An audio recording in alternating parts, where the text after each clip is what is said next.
자, 여러분 안녕하세요. 한 주 동안 잘 지내셨죠?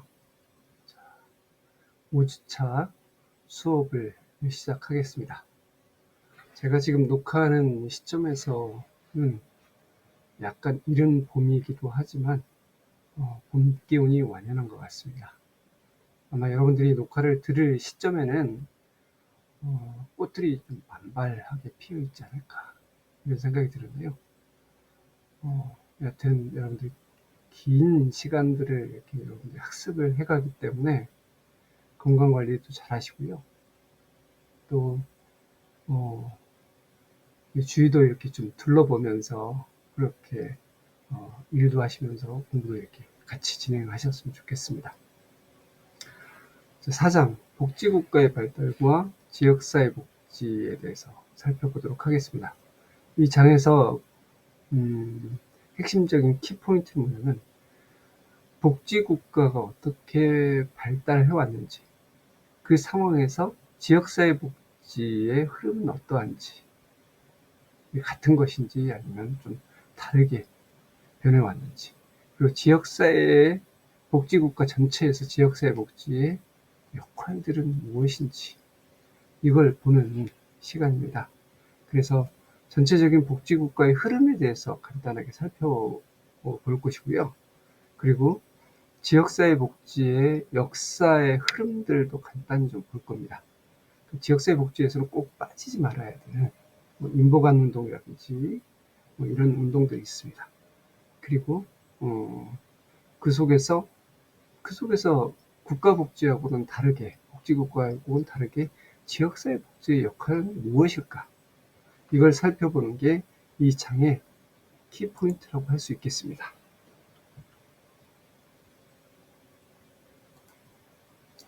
자, 복지국가의 흐름을 간단하게 좀 보겠습니다. 복지국가의 흐름은 아마 여러분들이 1학년 때 복지국가론을 배우셨을 거예요. 복지국가론 배우면 크게 전사, 그다음에 복지국가의 생성기, 복지국가의 완성기, 이런 식으로 이제 배우게 될 텐데요. 복지국가의 전사라고 한다면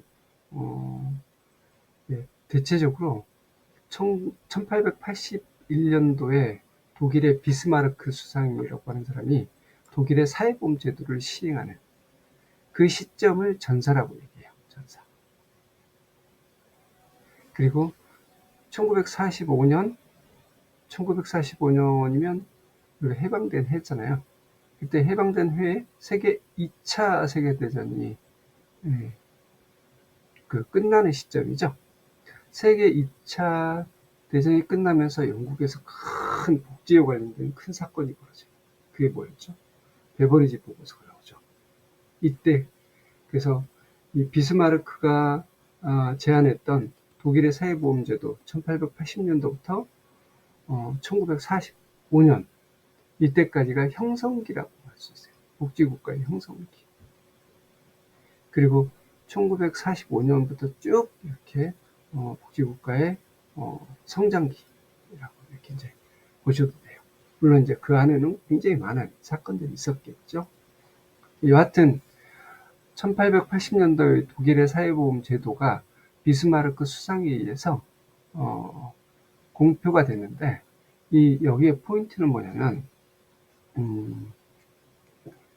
처음으로 국가가 건강이나 실업, 노동 이런 이제 보험들을 국가가 채택하게 되는 이런 시기예요. 그러니까 그 시기를 다른 얘기로 얘기하면 그동안 이제 복지라는 것이, 이 복지의 역할들이 전통사회에서는 누가 책임을 졌죠? 가정에서, 가족 공동체에서 많이 책임을 졌잖아요. 그러다가 일정 정도 시점 지나서, 예를 들어서 이제 유럽 같은 경우는 14세기, 15세기 막 상인들, 길드가 막 발달하면서 그러면서 이제 소작농들이 막 일어나고, 또 이 소작농들이 도시로 나가면서 빈민이 돼요. 이 과정에서 교구라든지 또는 이제 국가가 일정 정도 자선의 역할들을 했어요. 자선인의 역할을 했다는 것은 뭐냐면, 자선으로 빈민들을 구제했다는 것은 뭐냐면, 이건 해도 되고 안 해도 되는 이런 시점이었던 거죠. 그리고 이게 이제 제도화가 되지 않은 거예요. 다시 얘기하면 국가의 의무로 규정되지 않은 거예요.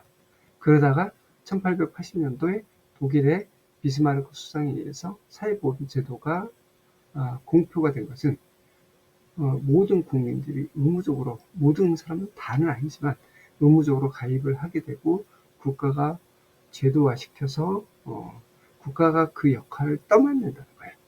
그래서 과거에 가정이라든지 교구에서 맡았던 역할들을 국가가 떠맡는다라는 개념이에요.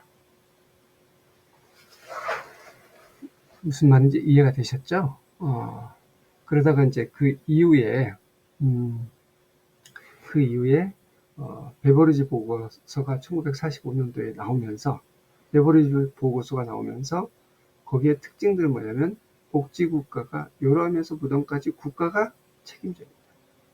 네, 그동안에 요람에서 무덤까지 책임은 누가 졌어요? 개인이 졌죠. 개인이. 그리고 중간중간 뭐 교구라든지 이런 데 자선으로 이렇게 베풀었던 시기였던 거예요. 그러다가 완전히 획기적인 개념인 거죠. 국가가 개인을 요람에서 무덤까지 다 책임을 진다. 이런 건 굉장히 획기적인 사건이었던 거죠. 그래서 이제 복지국가가 그걸 통해서 굉장히 크게 성장하게 되는 계기를 마련해요. 이 얘기는 뭐냐면, 국가가 복지를 책임진다는 의미는, 책임을 안 지면 어떻게 돼요? 안 지면 개인이 국가로부터 요구할 수 있는 권리가 생기는 거예요. 개인이 국가로부터 요구할 수 있는 권리가 생긴다는 건 뭐냐면, 안 들어줬을 때는, 국가가 그 역할을 안 했을 때는 개인이 국가로부터 그 역할을 다하도록 책임을 부과할 수 있는 조건이 되는 거예요. 이걸 다른 얘기로 얘기하면, 개인이 국가로부터 복지를 요구할 수 있는 권리, 이걸 다른 얘기로 얘기하면 사회권 형성이 되는 거예요. 그런 의미에서 베버리지 보고서는 굉장히 큰 복지국가 역사에서는 굉장히 큰 전환점이 되었다라고 할 수 있겠습니다. 그리고 이제 이 당시에 보면 1930년대부터 60년대까지, 1930년대 미국의 대공황이 이렇게 이제 벌어져요. 대공황이, 여러분들 사회 시간에 많이 배웠잖아요. 대공황이 벌어지면서 뭐예요? 그 대규모의 댐을 건설하고 그러면서 일자리를 만들어내죠. 근데 여기서 포인트는 뭐냐면, 복지에서 그 포인트는 뭐냐면, 그동안 미국이라든지 뭐 이런 그 자유주의 국가에서는 국가의 역할들을 좀 그렇게 이제 시장 경제에 맡기는 형태, 그래서 개입하지 않는 형태였어요. 그런데 국가의 대공황이 발생하고 어마어마한 실업자가 발생하니까 이걸 그냥 놔둘 수가 없는 거예요. 그래서 국가가 개입하게 되는 거잖아요. 국가가 개입. 그래서 재정을 투입하여서, 또는 일자리를 만들고, 뭐 대규모의 사회 간접 시설을 만들고, 또 국민들을 구제하는 복지 정책을 펴고, 이런 게 뭐냐면 어디에서 기인했냐면 케인즈주의라고 해서, 그동안은 시장 중심주의에서 국가가 개입을 해야 된다라는 케인즈주의에서 중앙정부가 복지 정책에 개입, 그러니까 중앙정부가 사회 문제에 개입해서 나오는 것이 복지 정책이다라고 여러분들이 이해하시면 될 것 같습니다.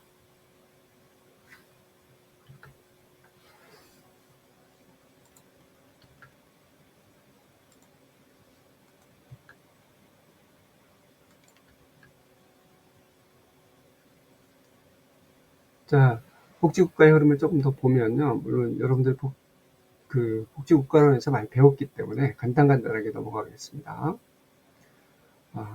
복지국가의 형성기에서 1970년대는 되게 큰 의미를 차지해요. 형성기 안에서 이제 오일 쇼크가 벌어지죠.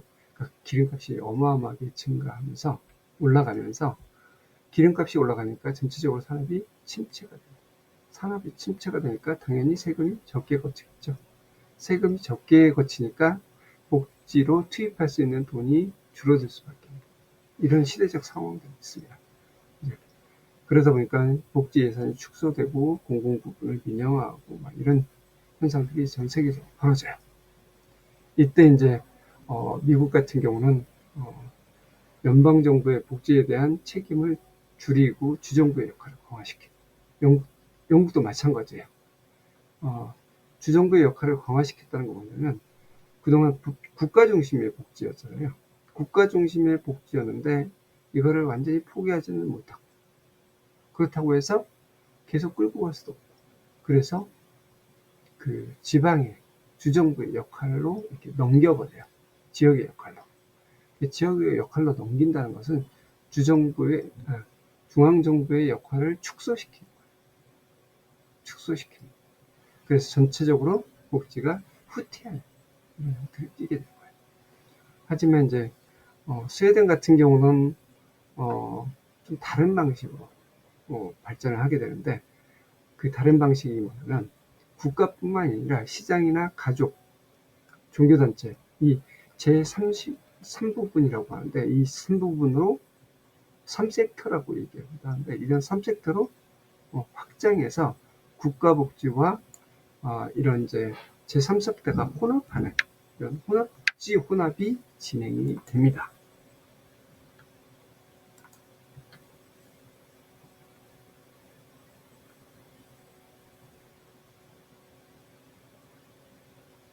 그리고 이제 영국 같은 경우는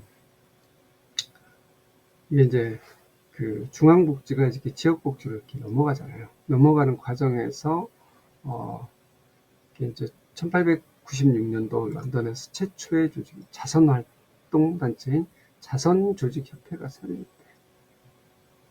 그래서 그 자선조직들이 일종의 이제 이렇게 뭉쳐진 거잖아요. 자선조직협회이기 때문에 뭉쳐져서 이제 자선조직 활동을 아주 그 조직적으로 이렇게 진행을 하게 되는데 여기서 문제는 뭐냐면 자선이라는 개념은 해도 되고 안 해도 되는 개념들이 있어요. 네, 여기서는 철학적 배경들이 있는데 뭐냐면 개인의 빈곤이라든지 빈민들이 탄생하게 되는 배경은 개인이 게을러서 그렇다라는 접근을 가지고 있어요. 그래서 자선을 베푸는데 사회 변화라든지 정치 변화까지는 자선조직협회가 나아가지 못하는 이런 한계들이 있겠죠.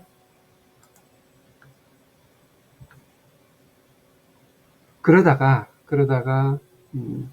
이렇게 이제 인보관 운동이 벌어져요. 이 인보관 운동이라고 하는 것은 영국이 이제 산업화, 그러니까 17세기, 18세기 산업혁명이 크게 발달을 하게 되잖아요. 산업혁명이 발달한다는 것은 산업시설이 대규모화되고 공정화되고 자동화된다는 이면에는 노동자들이 그 빈곤화되는 형태들을 많이 띄어요. 물론 이제 자본가들이 부유하게 되기도 하지만 노동자들이 노동 착취를 당하게 되고 또 아동이나 노인들의 복지가 굉장히 어려움에 처하는 이런 상황이 되죠. 그래서 인보관 운동을 했던 그 당시에 대학생이나 중산층 자선 활동가들은 빈곤의 문제가 개인의 문제라고 보지 않아요. 그래서 빈곤의 문제가 이런 사회 구조적 요인에 의해서 발생한 것이다 라고 생각을 해요.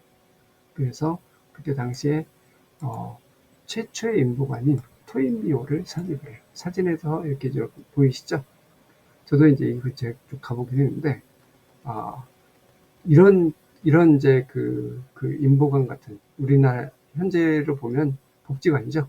복지관들이 생각도 많이 있어요. 이때 이제 사실은 지역사회 복지에서 1884년에 생긴 토인비홀은 지금 지역사회 복지 안에서는 역사적인 건물이죠. 활동이죠. 그래서 이제 인보관 운동을 통해서 지역사회 환경을 개선하고 지역사회 전체 주민들의 복지를 증진하는 노력을 해요. 네, 여기서 이제 여러분들이 특징적으로 조금 알아두셔야 되는 것은 자선단체 협회는 누구한테 초점이 맞춰져 있어요? 빈곤 문제가 개인의 문제이기 때문에 개인을 구제하는 쪽으로 초점이 맞춰져 있잖아요. 그런데 이제 지역사회 복지관, 토인부 같은 인보관 운동의 포인트는 지역사회 문제가, 빈곤의 문제가 개인의 문제라기보다는, 개인의 문제도 아니라는 얘기는 아니에요. 근데 개인의 문제라기보다는 사회 구조적인 요인에 의해서 발생한 것이다 라고 보아서 지역사회 전체를 대상으로 해서 활동을 한다는 것이 포인트라고 할 수 있겠습니다. 그래서 우리가 이제 복지관을 이해할 때 개인 클라이언트를 중심으로 하는 사례 관리만 핵심은 아니다. 지역사회 전체를 환경을 개선하고 지역 주민들의 복지를 증진하기 위해서 지역사회 전체를 변화시켜내는 것. 그래서 지난번에 제가 좀 수업 시간에 계속 강조를 하죠. 여러분들이 이제 계속 지역사회 복지를 할 때는 요스만의 지역사회 변화 모델에 대해서 이해를 해야 된다. 그래서 지역사회 계획, 지역사회 개발, 지역사회 운동적인 측면에서 지역사회 변화를 이해를 해야 된다고 이렇게 말씀을 드렸던 것들이 다 이제 이런 운동과 관련이 되어 있어요. 그리고 이제 여기서 또 하나의 특징들은 돌봄이라는 측면에서 지역사회 보호라는 큰 원칙들이 하나가 생겨나요. 그러니까 그 중에서 이제 대표적으로 정신건강 문제가 많이 대두가 되는데 정신건강은 과거에는 지금도 마찬가지긴 하지만 병원이나 지역사회에 격리된 시설에서 이렇게 격리를 한 케이스들이 많았죠. 근데 이런 것이 아니라 지역사회 안에서 정신건강 문제를, 이런 건강을 문제를 가지고 있는 사람들을 보호하고, 그리고 지역사회 안에서 서비스를 제공받는 것이 바람직하다는 의미에서 시작이 됩니다. 그러니까 지금 우리 이제 정신건강도 그렇고 돌봄도 마찬가지예요. 이 돌봄의 포인트가 지역사회 안에서 어떻게 하면 내가 병원에 있어 그 치료를 받게 되면 나와서도 지역사회에서 적응을 못하면 다시 병원에 계속 돌아가게 돼요. 이런 회전문 현상이라고 얘기하죠. 회전문 현상이 발생을 하는데, 근데 지역사회에서 보호하고 지역사회에서 정착을 하게 되면 굳이 병원으로 갈 이유가 없는 거죠. 마찬가지로 돌봄에 있어서 노인 돌봄에 있어서 요양원에 계속 가게 되면 사실 요양원에서 평생을 지내야 될 수도 있고, 죽을 때까지, 또는 나와도 다시 요양원으로 들어가고, 이렇게. 물론 이제 불가피한 경우는 요양원이든 또는 요양병원에 들어갈 수밖에 없을 수는 있어요. 하지만 이제 크게 이제 두 가지 차원에서 내가 태어난 곳에서 내가 죽었을 때 인권이 보장되는 이런 측면들, 그리고 이제 건강보험 재정이라든지 이런 사회적 측면의 사회적 비용을 줄이는 측면에서도 지역사회 보호가 훨씬 더 유리하다고 이렇게 판단을 하는 거예요. 그래서 이제 지금 나오는 게 지역사회 통합돌봄, 지역사회 커뮤니티 케어, 이런 것들이 나오는 거잖아요. 그래서 이게 이제 이런 역사들과 맥을 같이 하고 있다라고 여러분들이 이해하시면 좋을 것 같습니다. 그래서 1959년에 정신보건법에서 지역사회 보호의 용어를 명확히 했습니다. 그래서 돌봄이라는 개념은 지역사회 중심으로 이루어진다 라는 개념들이 이때 정착이 되었다라고 여러분들이 이해하시면 될 것 같습니다. 미국 같은 경우도 크게 이제 지역사회 조직은 크게 자선조직과 여기 있던 인보관 운동, 크게 두 개로 이렇게 나눠지는데, 미국도 똑같이 이제 자선조직 협회가 활동을 하죠. 그래도 마찬가지로 자선조직협회는 빈곤의 문제가 개인의 과오나 특성에서 찾고자 하는 경향들이 컸다. 반대로 이제 인보관운동은 미국 같은 경우는 이게 이제 뉴욕주에서 1886년도에 네이버후드 굴기라는 것들이 최초로 시작돼요. 그러니까 영국의 인보관 운동은 1881년이잖아요. 그러니까 5년 뒤에 이게 시작이 돼요. 그리고 1889년도 시카고에 헐라우스가 건립된 후 본격적으로 지역사회 복지관들이 막 생겨나기 시작해요. 그래서 여기도 마찬가지로 인보관 운동은 빈곤의 문제가 개인이 아니라 그 사회 구조적인 문제 때문에 발생한다. 그래서 사회 구조를 개혁하고 지역사회 환경을 개선하는데 초점을 맞추고 있습니다. 그리고 이제 큰 사건 중에 하나가 미국에서는 경제 대공황 1930년대 대규모의 실업들이 발생을 하게 되죠. 그러니까 인플레이션이 발생하면서 대규모 실업이 발생해요. 그래서 케인즈주의에서 연방정부가 적극적으로 개입을 하게 됩니다.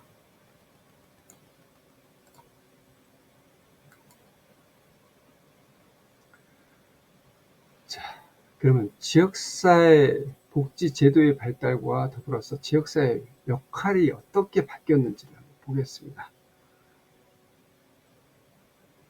자, 영국의 복지국가가 발달하면서 지역사회 역할들도 조금씩 변화되기 시작을 해요. 어떻게 바뀌었는지 보면 19세기에는 정부나 국가 중심으로 복지제도가 조금씩 형성되기 때문에 지역사회 역할은 그다지 중요하지 않았어요. 그러다가 19세기 말에서 20세기 초, 그러니까 이 19세기 말에서 20세기 초라고 하는 것은 그 세계 1, 2차 대전이 끝나는 시점을 얘기하겠죠. 그러니까 베버리지 보고서가 나오기 전까지. 이때는 이제 형성기라고 해서 복지국가의 형성기. 그래서 중앙집권적 복지국가의 틀이 형성되고 지역사회 역할이 국가의 역할이 강화되니까 지역사회에서 할 게 별로 없잖아요. 그래서 지역사회 역할이 축소되는 경향을 보였다. 그러다가 최근 들어서 자본주의가 발달하면서 정부 실패나 시장 실패가 많이 발생을 해요. 그러니까 정부 실패나 시장 실패에 대해서는 제가 여러분들한테 많이 말씀을 드렸지만 시장 실패라고 하는 것은 시작이 먼저예요. 시장 실패라고 하는 것은 시장은 수요와 공급에 의해서 이렇게 벌어지는데 사람이 필요한 것들을 시장이 돈이 없으면 시장이 형성되지 않는 문제. 우리 시장 실패라고 얘기했어요. 그러다가 이제 정부가 개입을 해요. 정부가 개입하는데 정부도 그 문제를 제대로 성공시키지 못해요. 이것은 이제 정부 실패라고 얘기해요.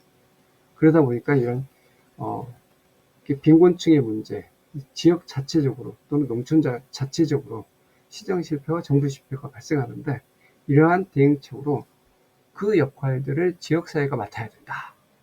그래서 지역사회 역할이 강조되는 경향들이 나오고 있습니다.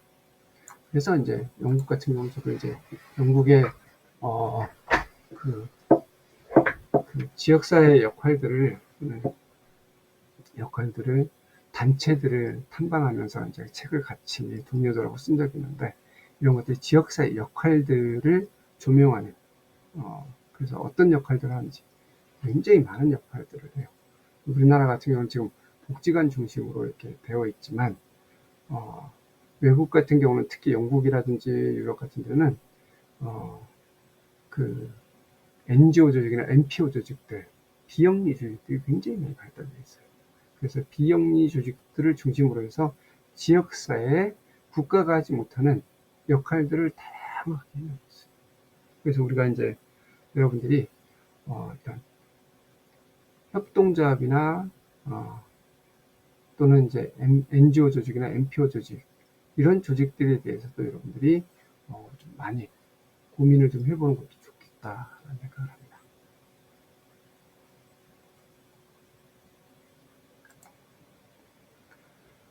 자, 지역사회의 역할 중에서 복지국가가 발달하면서 지역사회가 이 복지국가, 다시 얘기하면 국가 실패를 보완하는 이런 역할들도 많이 수행을 해요. 그래서 이제 복지국가나 제도 발달 단계와 무관하게 지역사회는 복지를 보완하는 기능을 이렇게 수행을 하는데, 그 중에 하나가 지역사회 안에 살고 있는 사람들은 당사자들이잖아요. 이 당사자들이 이렇게 상부상조하는 거예요.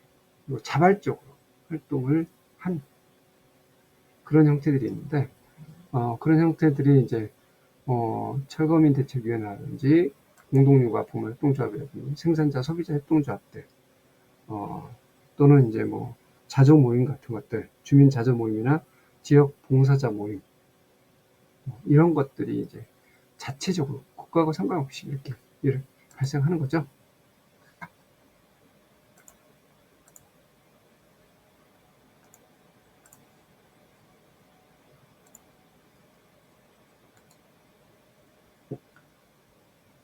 자, 국가와 지방 분권에 대해서 보면, 우리가 이제 앞에서 살펴봤듯이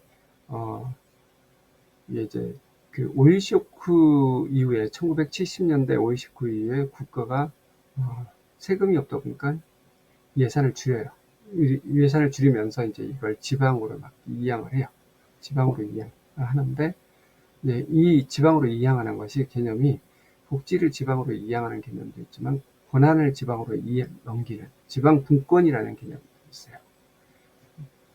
근데 이제 대체적으로 이 지방 분권을 강화시켰던 이유 중에 하나가 복지를 축소하는 수단으로서 지방 분권을 강화하는 또는 활용하는 이런 형태를 70년대 후반에 영국이나 미국에서는 벌어지고 있어요. 근데 이게 이제 지방 분권과 지역 복지는 좀 다른 의미다, 이렇게 보시면 돼요. 이 두 개가 같은 의미다, 이거는 아닙니다. 하지만 이제 스웨덴 같은 경우는 전통적으로 지방이 굉장히 많이 발달되어 있어요. 그러니까 복지국가에서 스웨덴은 상당히 좀 특이한 케이스. 그러니까 자본주의 시장 안에 있지만 제도 자체는 거의 사회주의적 형태를 띠고 있는 게 스웨덴입니다. 그래서 복지국가에서는 상당히 특이한 형태를 띠고 있는 게 스웨덴이다, 라는 거. 그리고 이제 복지국가에서 지역사회 역할과 기능과 그리고 지방 분권의 개념은 좀 다른 개념이다. 지방 분권의 개념 같은 경우는 국가의 권한, 그러니까 지방자치단체의 역할들을 강화시키는 개념이고요. 지역사회 역할들의 개념들은 지역사회가 일정 정도 복지의 역할들을 상부상조의 개념으로 기본적으로 이렇게 끌어안는 개념들. 그래서 정치 권력의 개념과 지역사회의 민간 중심의 역할들은 좀 다른 개념이다, 라고 이해하시면 좋을 것 같습니다. 그래서 이제 지역사회 역할들을 4가지 유형으로 이렇게 나눠보면, 지역사회 자체가 돌봄이라든지 이런 사회 서비스의 공급의 주체로서의 역할들을 할 수 있고요. 두 번째는 상부적 지원 체계를 형성할 수 있다. 상부적 지원 체계라고 하는 것은 국가 중심으로 해서 복지의 전달 체계가 이렇게 구성이 되어 있는데, 국가 중심으로는 모든 지역사회 주민들의 빈곤 문제라든지 사회 문제에 대응할 수가 없어요. 그래서 지역사회가 함께, 국가가 못하는 것을 함께 역할을 담당해 주는 것. 그래서 상호 보완적인 지원 체계 역할들을 지역사회가 할 수가 있는 거고요. 그리고 이제 대안적인 사회 체계를 형성할 수가 있고요. 어떻게 보면 자본주의 형태의 사회 체계만 아니라 공동체를 강화시키는 대안적인 사회 체계를 형성할 수가 있고, 시민운동의 주체가 될 수가 있습니다. 그러니까 지역사회 문제에 있어서 또는 전 지구적 문제에 있어서 지역사회가 일정 정도는 운동적인 역할들을 할 수가 있다는 거예요. 틀림전이니까 빨리 넘어가겠습니다. 그리고 이제 사회 서비스 공급 주체로서 이제 비영리 조직이나 협동조합, 사회적 기업, 풀뿌리 조직들, 주민 조직들이 이런 조직들이 이제 지역사회 안에서 복지 혼합의 측면에서, 그러니까 다시 얘기하면 국가 복지의 보완적인 측면에서 사회 서비스 공급의 한 축을 담당할 수가 있다는 겁니다. 자, 복지 혼합이라고 하는 것은 정부 중심의 복지에서 이제 사실은 복지의 정책은 국가가 할 수 있지만 이거를 실제로 전달하고 그리고 실제로 클라이언트를 만나는 것은 민간에서 해야 되는 거예요. 서비스를 제공하는 것은. 그래서 이 두 개가 합쳐진 게 복지의 혼합이다 라고 여러분들 이해하시면 될 것 같습니다. 그래서 이제 복지국가의 진전을 위해서는 제3부분에 속하는 비영리 조직이나 협동조합의 역할들이 강조되고 있습니다. 이거를 시장에 맡기면 어떻게 되느냐. 시장에 맡기게 되면 사실 자본주의 방식으로 이렇게 진행되겠죠. 그러니까 서비스의 내용이나 질보다는 자본이 앞서게 돼요. 돈이 앞서게 되기 때문에 상품이, 그러니까 서비스라는 것이, 휴먼 서비스라는 것이 돈에 종속되는 경우가 발생하죠. 그러면 왜곡되거나 또는 서비스가 제대로 전달되지 못하는 케이스가 있죠. 그래서 영리와 비영리를 같이 하는 비영리 조직이라든지 협동조합의 역할들이 강조가 되고 있습니다. 예, 여러분들이 이제 지역사회 복지를 할 때 비영리 조직이나 협동조합에 좀 많이 관심을 가지면 좋을 것 같아요. 그것이 계속 제가 여러분들에게 말씀드렸던 것처럼 지역사회 복지에서 지역사회 복지관, 인무관의 역할들은 굉장히 오래된 전통이잖아요. 물론 이제 그쪽에서 일할 수도 있지만 영국에서 그 지역 주민들의 문제는 굉장히 포괄적이고 다양하잖아요. 영국 같은 경우는 제가 거기 갔을 때는 이민자 문제라든지 아동 문제, 노인 문제, 굉장히 많은 문제들을 가지고 있는데 우리 또한 지금 돌봄의 문제가 굉장히 심각한 문제 중에 하나잖아요. 고령화돼서 돌봄 문제가 굉장히 심각한 문제인데 이런 문제들을 비영리 조직이나 협동조합의 관점에서 풀어볼 수 있지 않겠냐라는 겁니다. 자, 복지 혼합이라는 개념도 여러분들 좀 정확히 알고 계셔야 되는데 국가의 역할들이 있고 국가는 당연히 정책을 세우고 전달 체계를 시스템을 구축하는 거죠. 그리고 이제 지역사회, 아까 얘기했던 지역사회 안에서는 NPO 조직이나 NGO 조직 이런 조직들이 역할들을 하는 거고요. 요즘에 이제 시장의 기능들도 당연히 있겠죠. 시장의 기능. 지금 이제 제가 서비스라든지 이런 데는 시장 기능으로 다 이렇게 많이 풀려 있잖아요. 그래서 이제 국가의 기능과 시장의 기능과 지역사회 기능들이 있는데 여러분들이 이제 이런 지역사회 기능 안에서 역할들을 좀 많이 관심을 가져보면 좋을 것 같아요. 꼭 반드시 시장 기능만이 아니라 지역사회 안에서 협동조합을 통해서 지역사회 주민들이 참여하는, 그러니까 당사자들이 참여하는 형태의 조직들을 만들어서 운영하는 방법, 이런 방법들을 고민해 주시면 좋을 것 같습니다. 상부적인 지원 체계라고 하는 것은 모든 복지는 국가의 지원만으로, 국가의 자원만으로는 많은 사회 문제를 대응하는 데 한계가 있습니다. 그래서 지역사회 역할들이 상호 보완적으로 대응할 필요가 있다는 거예요. 대안적인 사회체계는 이제 생태주의적 관점에서 이 공동체론이라고 하는 건데 지역사회가 고유한 기능을 통해서 복지국가에 대한 대안적인 역할을 할 수가 있다는 거예요. 다시 얘기하면 생태계와 조화를 이루면서 상호작용을 강조시키는, 그래서 지속가능한 사회체계로서 지역사회 중심의 자치적인 생활체계를 제안하는 게 대안적인 사회체계입니다. 마지막으로 시민운동의 주체가 될 수가 있다. 지역사회 문제에 목소리를 내는 이런 이제 시민운동의 주체로서 지역사회 역할들이 될 수가 있다는 것입니다. 자, 오늘은 여기까지 수업을 마치고요. 여러분 오프라인 수업 시간에 뵙도록 하겠습니다. 수고하셨습니다.